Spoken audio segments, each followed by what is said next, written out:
มื้อนี้แม่อ้อยมาเฮ็ดพิซซ่ากำลังอบพิซซ่าเนาะมื้อนี้เฮ็ดพิซซ่าเฮ็ดแป้งไว้ตั้งแต่มื้อบ้านเนาะมื้อนี้แม่อ้อยก็เลยมาอบบ่รู้ว่ามันสิแซ่บบ่เมื่อก่อนแม่อ้อยเฮ็ดก็แซ่บอยู่จ้ามื้อนี้ใส่ชีสแบบหนึ่งอีกมื้อนี้แม่อ้อยไปแมคโครไปซื้อชีสมาบ่รู้ว่าชีสอันนี้จะแซ่บบ่แซ่บเนาะแต่ว่าแม่อ้อยบ่ได้เฮ็ดรสชาติแบบคนไทยเด้อแม่อ้อยเฮ็ดรสชาติแบบเมืองนอกใส่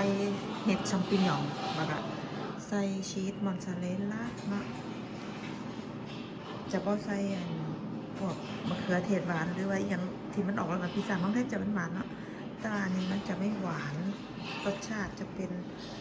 เหมือนที่ฝรั่งเขากินกันเหมือนกันจ้าจักหน่อยก็เสร็จ